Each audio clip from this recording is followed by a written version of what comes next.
Welcome back. Bulletin کا آغاز کرتے ہیں اور سب سے پہلے آپ کو بتائیں وزیر اعظم شہباز شریف نے اسلام میں رجب طیب اردوان انٹرچینج کا افتتاح کر دیا۔ تقریب سے خطاب کرتے ہوئے ان کا کہا کہ جناح اسکوائر کے بعد ایک اور شاندار عوامی منصوبہ پائے تکمیل پہنچا۔ اسلام آباد کے لیے یہ انتہائی اہم منصوبہ ہے۔ اس منصوبے سے اسلام آباد اور راولپنڈی کے شہریوں کو سہولت ہوگی۔ انہوں نے کہا کہ شہر اقتدار میں ترقیاتی کام دیکھ کر خوشی محسوس ہو رہی ہے۔ Mohsin Naqvi chairman C D A اور ان کی ٹیم مبارکباد کی مستحق ہے۔ کلیل ملک میں منصوبے کی تکمیل لاحق تحسین ہے۔ اس منصوبے سے انڈر پاسز اور یو-ٹرنز بنائے گئے جو عوام کو سہولیات پہنچائے گے۔ ان کا مزید کہنا تھا کہ ترکیہ صدر کی آمد پر اسلام آباد کو خوبصورتی سے سجایا گیا۔ ترک صدر کو اس منصوبے کی ویڈیو اور بھیجوں گا۔ ان کو پیغام پہنچائیں گے کہ پاکستان اور ترکیہ برادرانہ ملک اور بہترین دوست ہیں۔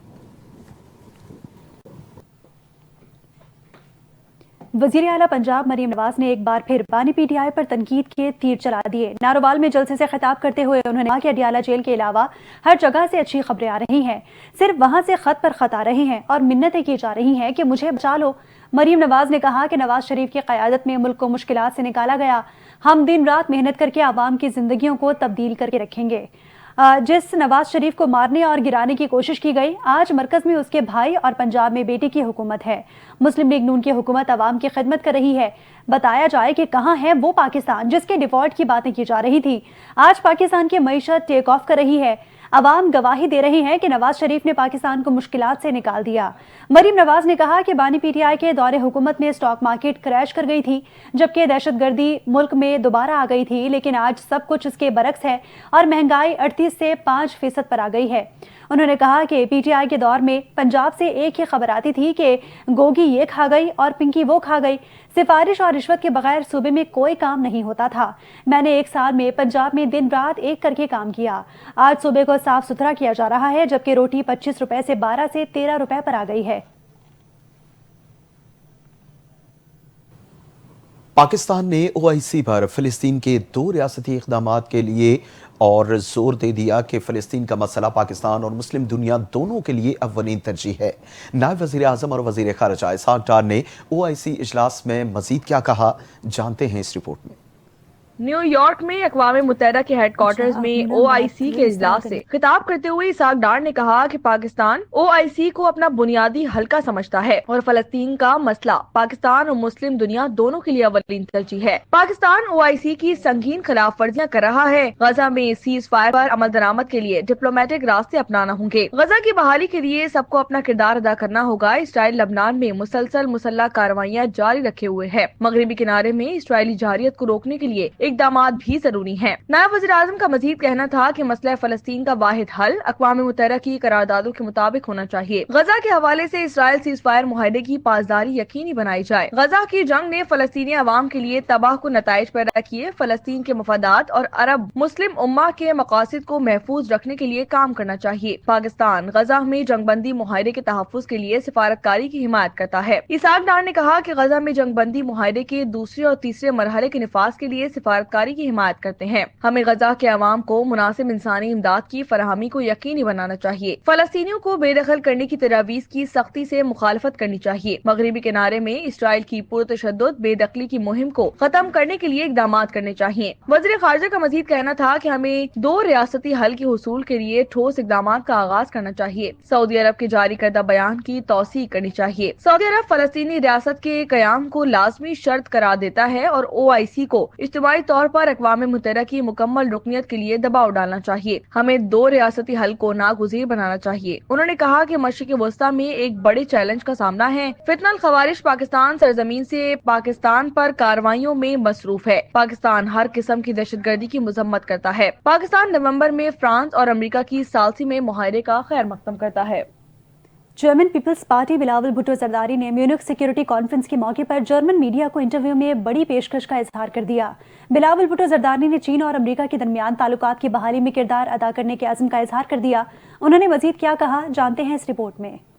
چیئرمین پیپلز پارٹی بلاول بھٹو زرداری کا کہنا ہے کہ پاکستان، چین اور امریکہ کے درمیان پل کا کردار ادا کر سکتا ہے۔ انہوں نے کہا کہ ماضی میں بھی پاکستان نے امریکہ اور چین کے درمیان تعلقات میں ثالثی کا کردار ادا کیا اور آج بھی ہم تقسیم کے بجائے فاصلے کم کرنا چاہتے ہیں۔ میونخ سیکیورٹی کانفرنس کے موقع پر جرمن میڈیا کو انٹرویو دیتے ہوئے بلاول بھٹو زرداری نے خبردار کیا کہ بھارت کو چین کے مقابلے میں لانے سے خطے میں طاقت کا توازن بگڑ سکتا ہے جو کسی کے مفاد میں نہیں ہوگا۔ ان کا کہنا تھا کہ پاکستان اور بھارت کو مشترکہ طور پر غربت اور بے روزگاری جیسے بڑے چیلنجز کا سامنا ہے۔ ان مسائل کے حل کے لیے مذاکرات کی بحالی ناگزیر ہے جس میں امریکہ اہم کردار ادا کر سکتا ہے۔ انہوں نے مزید کہا کہ پاکستان اپنی بقا کے لیے خطے میں ضروری اقدامات کرے گا تاکہ ملکی سلامتی اور استحکام کو یقینی بنایا جا سکے۔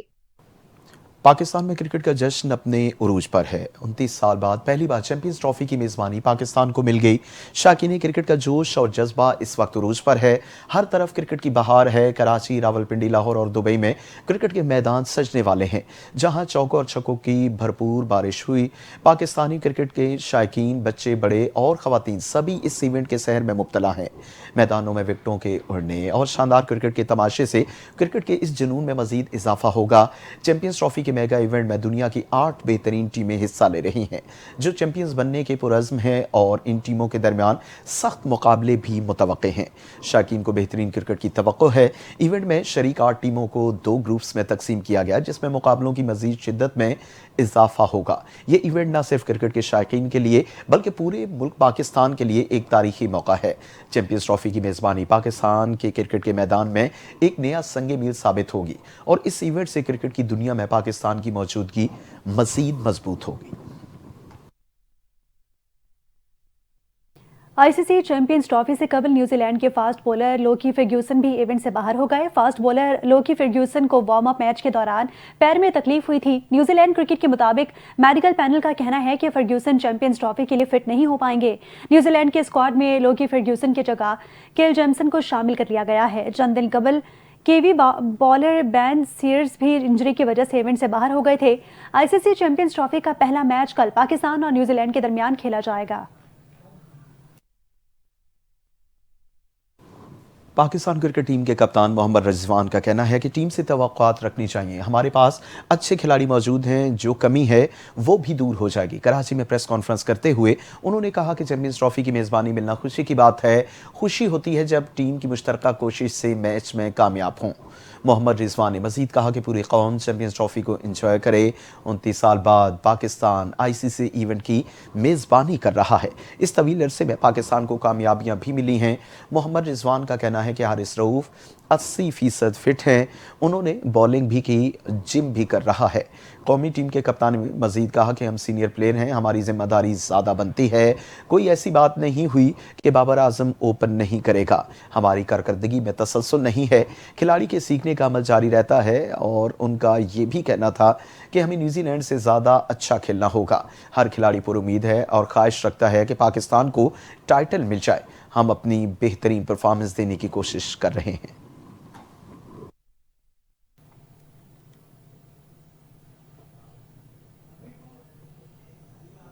آئی سی سی چیمپئنز ٹرافی میں شرکت کے لیے انگلینڈ کرکٹ ٹیم لاہور پہنچ گئی۔ چیمپئنز ٹرافی 2025 کے لیے پاکستان میں بین الاقوامی ایونٹس کا سلسلہ جاری ہے۔ انگلینڈ کرکٹ ٹیم بھی آئی سی سی چیمپئنز ٹرافی میں شرکت کے لیے پاکستان پہنچ چکی ہے۔ انگلش ٹیم کپتان جوز بٹلر کی قیادت میں لاہور پہنچی۔ انگلینڈ کرکٹ ٹیم کا کھلاڑی اور سٹاف سمیت 31 رکنی دستہ براستہ دبئی سے لاہور پہنچا ہے۔ ہیڈ کوچ برینڈن میکیلم سمیت انگلینڈ کرکٹ ٹیم کے مینیجنگ ڈائریکٹر رابرٹ کی بھی ٹیم کے ہمراہ پاکستان وہ پہنچ گئے ہیں۔ واضح رہے کہ England cricket team I C C champions trophy میں اپنے گروپ میچ لاہور اور کراچی میں کھیلے گی۔ انگلینڈ کرکٹ ٹیم اپنا افتتاحی میچ 22 فروری کو روایتی حریف آسٹریلیا کے خلاف قذافی اسٹیڈیم لاہور میں کھیلے گی۔ انگلینڈ کا دوسرا میچ افغانستان کے خلاف 26 فروری کو لاہور میں شیڈیولڈ ہے۔ انگلش ٹیم اپنا تیسرا اور آخری گروپ میچ 1 مارچ کو جنوبی افریقہ کے خلاف نیشنل اسٹیڈیم کراچی میں کھیلنے والی ہے۔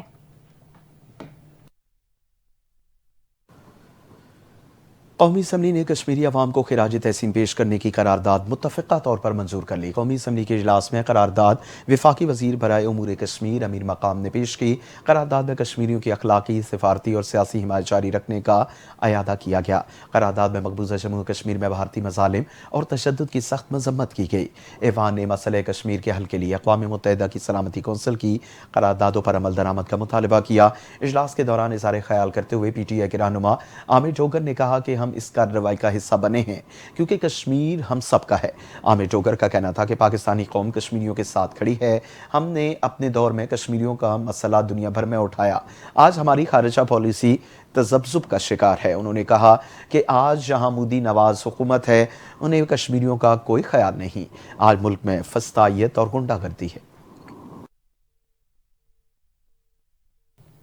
سینٹ اجلاس ایک بار پھر اپوزیشن کے ہنگامہ آرائی کی نظر ہو گیا۔ سینٹ اجلاس میں ڈیپٹی چیئرمین اور اپوزیشن کے درمیان جھگڑا آج بھی جاری رہا۔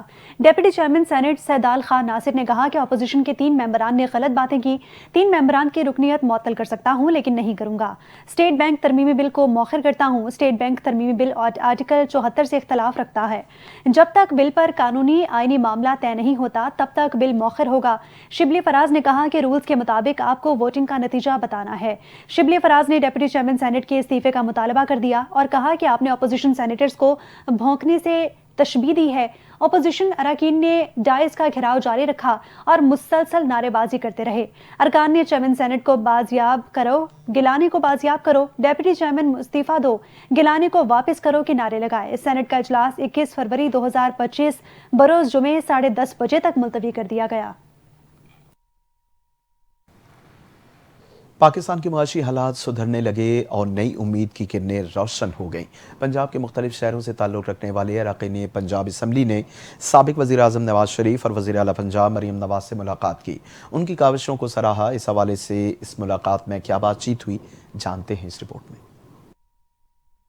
سابق وزیر اعظم میاں محمد نواز شریف اور وزیر اعلیٰ پنجاب مریم نواز سے پنجاب کے مختلف ڈویژن سے تعلق رکھنے والے ارکان پنجاب اسمبلی نے ملاقات کی۔ پارٹی کے سینئر رہنما سینیٹر پرویز رشید، رانا ثناء اللہ، پنجاب کے سینئر وزیر مریم اورنگزیب اور راشد نصر اللہ بھی موجود تھے۔ نواز شریف نے ارکان اسمبلی سے گفتگو کرتے ہوئے کہا کہ سیاسی، دفاعی اور ترقی کے میدان میں ملک اور قوم کی خدمات کا شاندار ریکارڈ رکھتے ہیں۔ ترقی کا تسلسل نہ ٹوٹتا تو ملک، خطے اور دنیا میں کہیں آگے ہوتا۔ عوام کو تکلیفیں نہ جھیلنا پڑتی، لیکن اب اللہ تعالیٰ آسانیاں فرما رہا ہے۔ معاشی ٹرن اراؤنڈ ہوتا نظر آ رہا ہے۔ پالیسی ریٹ میں کمی نے کاروباری برادری کا اعتماد بڑھا دیا ہے۔ سخت معاشی حالات کے بعد مہنگائی میں کمی ہوئی۔ مزید کمی سے عوام کو مزید ریلیف ملنے کی امید ہے۔ نواز شریف نے کہا کہ شہباز شریف کی محنت کا عالمی مالیاتی ادارے بھی اعتراف کر رہے ہیں۔ وقت نے ثابت کیا کہ مخالفین کو بغض، حسد، گالم گلوچ، بدتمیزی، بد تہذیبی کے سوا کچھ نہیں آتا۔ وزیر اعلیٰ پنجاب مریم نواز نے کہا کہ قیادت، جماعت اور پنجاب کے عوام کا اعتماد بڑی ذمہ داری ہے۔ نواز شریف اور شہباز شریف کی عوامی خدمات کے معیار پر پورا اترنا آسان نہیں ہے۔ اس موقع پر گفتگو کرتے ہوئے اراکین اسمبلی نے کہا کہ جب سب نا امید ہو گئے تھے تو نواز شریف نے ہمیشہ ملک و قوم کو نئی امید دی۔ نواز شریف اور شہباز شریف نے ریاست پر سیاست قربان کر کے حب الوطنی کی اعلیٰ مثال قائم کی۔ ایک بار پھر قوم نے دیکھ لیا کہ ریلیف صرف مسلم لیگ نون ہی دے سکتی ہے۔ وزیر خزانہ محمد اورنگزیب کا کہنا ہے کہ آئندہ 3 سے 5 سال میں برآمدات $8.5 ارب تک لے جانا چاہتے ہیں۔ غیر ملکی میڈیا کو انٹرویو دیتے ہوئے کہا کہ گزشتہ 12 سے 14 ماہ میں معیشت کی بہتری کے لیے اہم پیش رفت ہوئی ہے۔ وزیر خزانہ نے کہا کہ حکومت نے مہنگائی اور شرح سود میں کمی کے لیے اہم فیصلے کیے، زر مبادلہ کے ذخائر کو مستحکم کیا، دوہرے خسارے قابو کیے، جس کے بعد کرنٹ اکاؤنٹ خسارہ اور مالیاتی خسارہ سرپلس میں آیا۔ محمد اورنگزیب کا کہنا تھا کہ نجکاری کے عمل کو مزید تیز کریں گے، سرکاری اداروں کے نقصانات کم کرنے کے لیے رائٹ سائزنگ کر رہے ہیں اور اصلاحات کا عمل جاری رکھیں گے۔ رائٹ سائزنگ سے حکومتی اخراجات میں واضح کمی آئے گی۔ وزیر خزانہ نے مزید کہا کہ تجارت کے فروغ میں پاکستان اہم کردار ادا کر سکتا ہے۔ خطے میں پاکستان کی تجارتی شراکت داری بڑھانا چاہتے ہیں اور خطے میں تجارت کے فروغ سے پاکستان کی برآمدات میں بھی اضافہ ممکن ہے۔